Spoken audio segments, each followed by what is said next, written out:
Are there any two cars that get you more jacked than these? I don't think so. I'm jacked to the tits! Good. 1970 Dodge Challenger RT.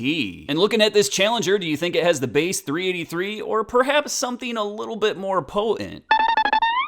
You think it's got a 446 pack, don't ya? You a smart motherfucker, that's right. We're talking 3 Holley 2-barrel carburetors sitting on top of a massive 440 cubic inch V8 with a compression ratio of 10.5 to 1, and it's making 390 horsepower at 4,700 RPM. Oh, by the way, 490 pound-feet of torque.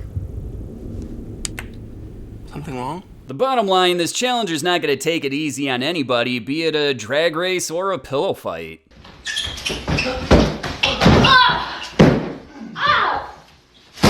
But its opponent is no slouch, and you might be looking at this thing and thinking, wow, that's a pretty nice looking 1969 Chevrolet Camaro. What's it got up front, a 350? Well, why don't we take a closer look under the hood? On closer inspection, you might notice aluminum here, here, and here. There's enough aluminum under this hood to build a brand new F-150. But I tell you what, when I see this car, my palms get a little bit sweaty. Knees weak, arms are heavy, there's vomit on his sweater already, mom's spaghetti, he's nervous, but on the... Yeah, it's a ZL1, so it's an all-out race car. They only made 69 of these things that year, so sometimes they sell for over $1 million. It features an aluminum block, cylinder heads, and intake manifold, and it was very underrated at 430 horsepower and 450 pound-feet of torque. Not to mention it has a compression ratio of 12 to 1, so I sure hope that you enjoy race fuel because this thing is thirsty. Oh no, I don't mean like that type of thirsty, I mean regular gasoline thirsty. In the Challenger RT with the 440, you had your choice between a 4-speed manual, or like this one, you could get the TorqueFlite 3-speed automatic. So this thing should get off the line fairly well. And what do you know, the Camaro also has a 3-speed automatic, that being the Turbo 400. Come on you guys, that white interior with the blue exterior, you know where I'm going with this.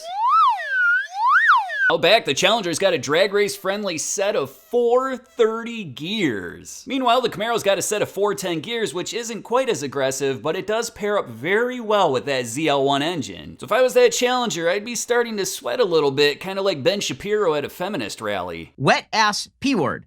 Make that pullout game weak. Normally, a big block Camaro would have a curb weight around 3,600 pounds, but since this one's got the all-aluminum ZL1 engine, it's only around 3,400 pounds. And then there's the Challenger, which has a curb weight of 3,571 pounds, and that's not that bad, but when you compare it to the ZL1, well, it's kind of a whale.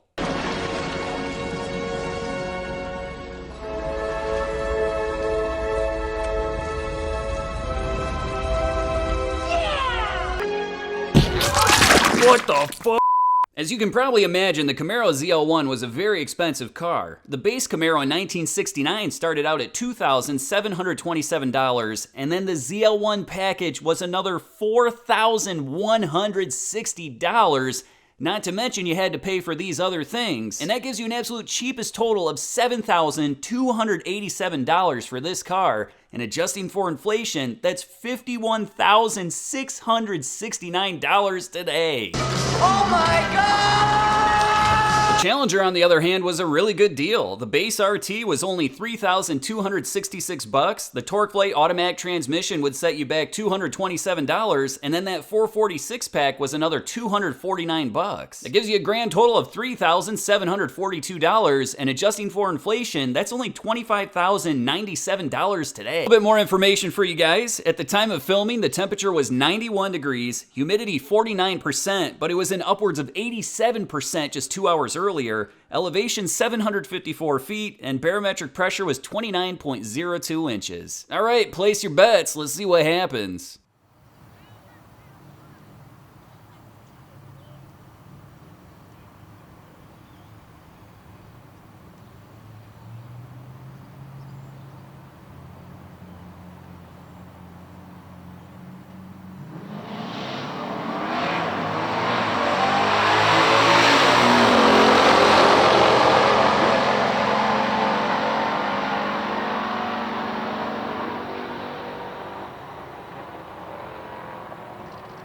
And the Camaro takes home the win, running a very quick 11.19 second quarter mile at 122.78 miles per hour. And even though the Challenger may have lost this one, it still ran a very impressive 11.68 seconds at 116.40 miles per hour. But this was a single heads-up race, so the Camaro is the champion for today. Yes!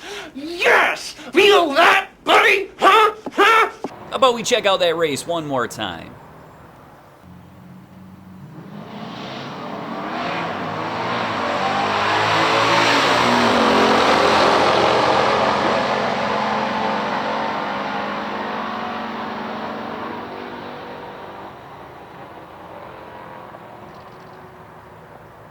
Well, I'm not gonna lie, you guys. This one was destined to be a bloodbath. By chance, would you like to see what this Camaro can really do? Alright, don't say I didn't warn you, but you better get an extra pair of pants ready and let's check out that time trial from earlier in the day.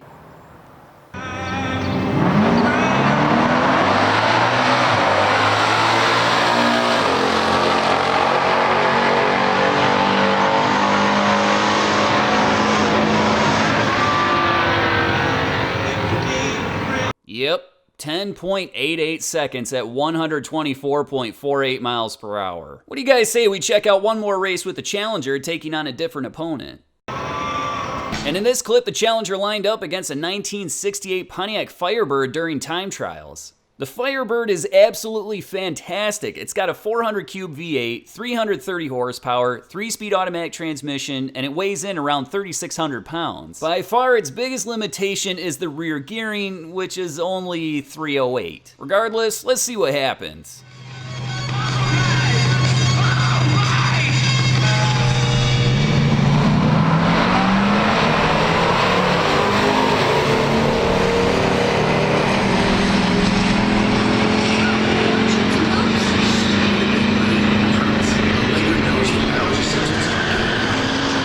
And as expected, the Challenger takes the win, running 11.74 seconds at 116.04 miles per hour. Meanwhile, the Firebird ran a respectable 14.81 at 93.34 miles per hour. Thanks for watching, I really appreciate it. Don't forget to hit the like button and subscribe to the channel. And come on, find us on Instagram, guy. What are you doing with your life?